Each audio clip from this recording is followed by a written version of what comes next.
Hello coolest, j'espère que vous allez bien. Très heureux de vous retrouver pour une nouvelle vidéo débrief du match entre Villarreal et le Barça. Victoire 5-1. Un score qui ne reflète pas vraiment la performance, enfin pas la physionomie du match en tout cas, mais qui reflète la belle performance offensive du Barça. Et on va surtout, je vais pas vous mentir, se concentrer sur le positif. Parce qu'on a gagné 5-1. Parce qu'on a fait 6 sur 6 en Liga et qu'on enchaîne à nouveau.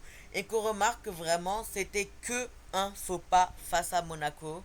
Une petite erreur 1 du parcours.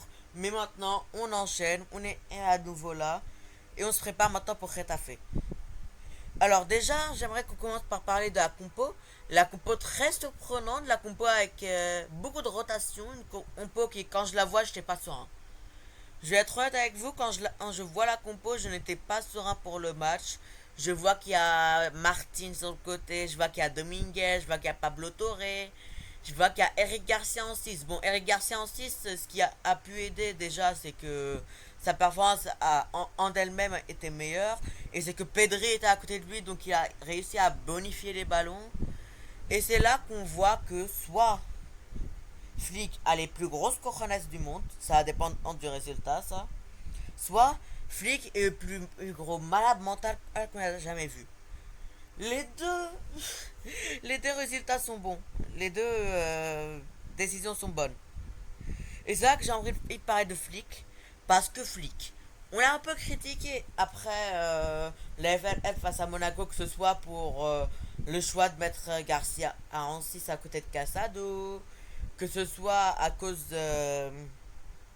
des changements tardifs, de toute sa gestion en général.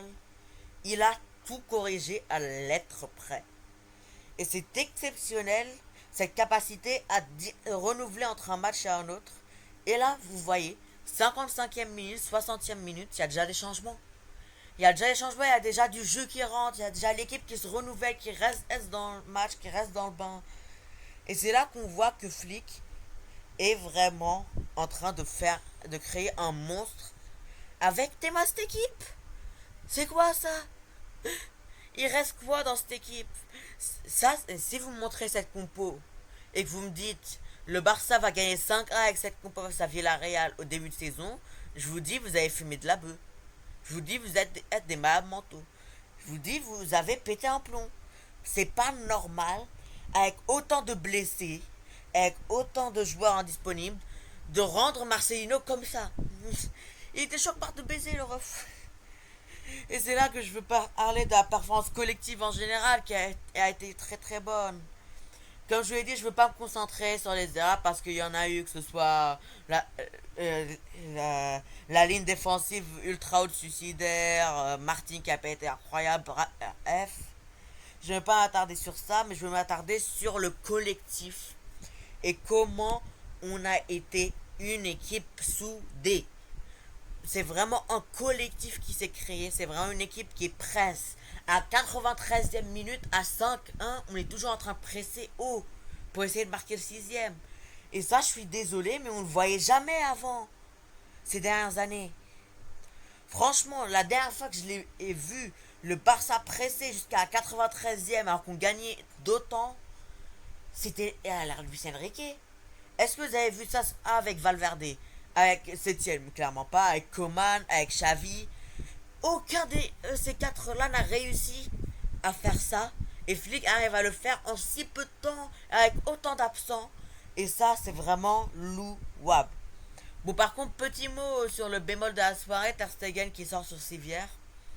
Alors, selon ce que j'ai vu, c'est au minimum 8 mois de blessure. Donc, fin de saison on claire, nette et précise pour Marc-André Ter Stegen. Donc, oui, c'est un très très bon rétablissement à Marc-André, même si on l'a un peu critiqué ces derniers temps. Il faisait en plus une très bonne première période avant de se blesser. Donc, bon rétablissement en match. On espère te retrouver plus fort qu'avant, s'il revient déjà. Parce que, on va pas se mentir, au vu de son âge. Ça a commencé à se poser des questions sur son remplacement, encore plus qu'avant. Donc, bon état en Marc-André et on espère te revoir sur le terrain bientôt. Écoutez. Maintenant, j'ai envie de passer sur un autre joueur qui a fait une performance exceptionnelle. On va entrer un peu plus dans l'individuel. Pablo Torre. Pablo Torre, mais tu viens d'où? Tu viens du Racing Santander, mais tu viens d'où d'autre? Tu viens de Gérone l'année dernière. T'as pas beaucoup joué, mais t'as quand même été performant là-bas. Bah, j'ai suivi un peu. Mais Pablo Torre, en tant que numéro 10, a fait une performance XXL ce soir. Et ça, faut le louer. Faut le louer parce que au milieu de terrain, que ce soit Eric Garcia qui a fait un bon match en général, Pablo Torre qui a fait un excellent match, Pedri dont on parlera après qui a aussi fait un très très bon match. Les trois ont été stratosphériques. Les deux en tout cas, Pablo Torre et Pedri surtout offensivement, ont été stratosphériques. Et c'est une performance globale très très bonne de la part du milieu de terrain catalan. Pedri quel joueur. Voilà. Ça m'a saoulé et je vais dire les termes maintenant. Pedri quel joueur. Je m'en fous des gens qui vont me dire ouais je m'enflamme. Pedri quel joueur. Mais Pedri, c'est ça le Pedri que je veux voir en fait. C'est ce Pedri que j'aime voir. Ce numéro 8 qui fait le lien entre la défense et l'attaque. C'est ce créateur-là qui envoie les ballons, qui bonifie les ballons de son numéro 6, qui crée du jeu, qui crée du football, qui tente sa chance aussi de temps en temps. C'est ce Pedri-là qui stat. C'est ce Pedri qu'on aime voir, qu'on veut voir. Et maintenant, on espère juste que les blessures ne viennent pas niquer son rythme. Parce que là, on le voit, Pedri est à 100 milliards % sur le terrain. Et Pedri fait du bien à cette équipe. On va passer à notre trio d'attaque favori. Un trio d'attaque qui est plus que performant, c'est exceptionnel ce qu'on fait. Que ce soit Robert, que ce soit Lamine, que ce soit la Rafa, ils ont tous les trois fait une performance XXS ce soir. Et on va commencer par Rafinha. Rafinha qui a pris le brassard après la sortie de Ter Stegen. Rafinha qui y est vraiment ce joueur dont on a besoin. Ce joueur qui va faire ses courses, qui est infatigable. Ce joueur qui a quand même cette belle frappe de loin, qui peut marquer, qui met un doublé ce soir.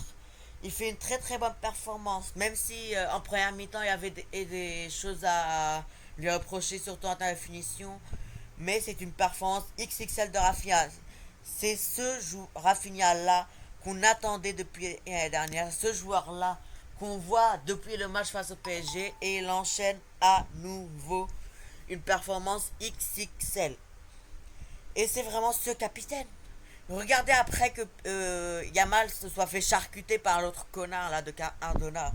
C'est qui vient en premier et sur et face et pour faire un tête contre tête, pour venir y parler et lui dire de se calmer. Rafinha.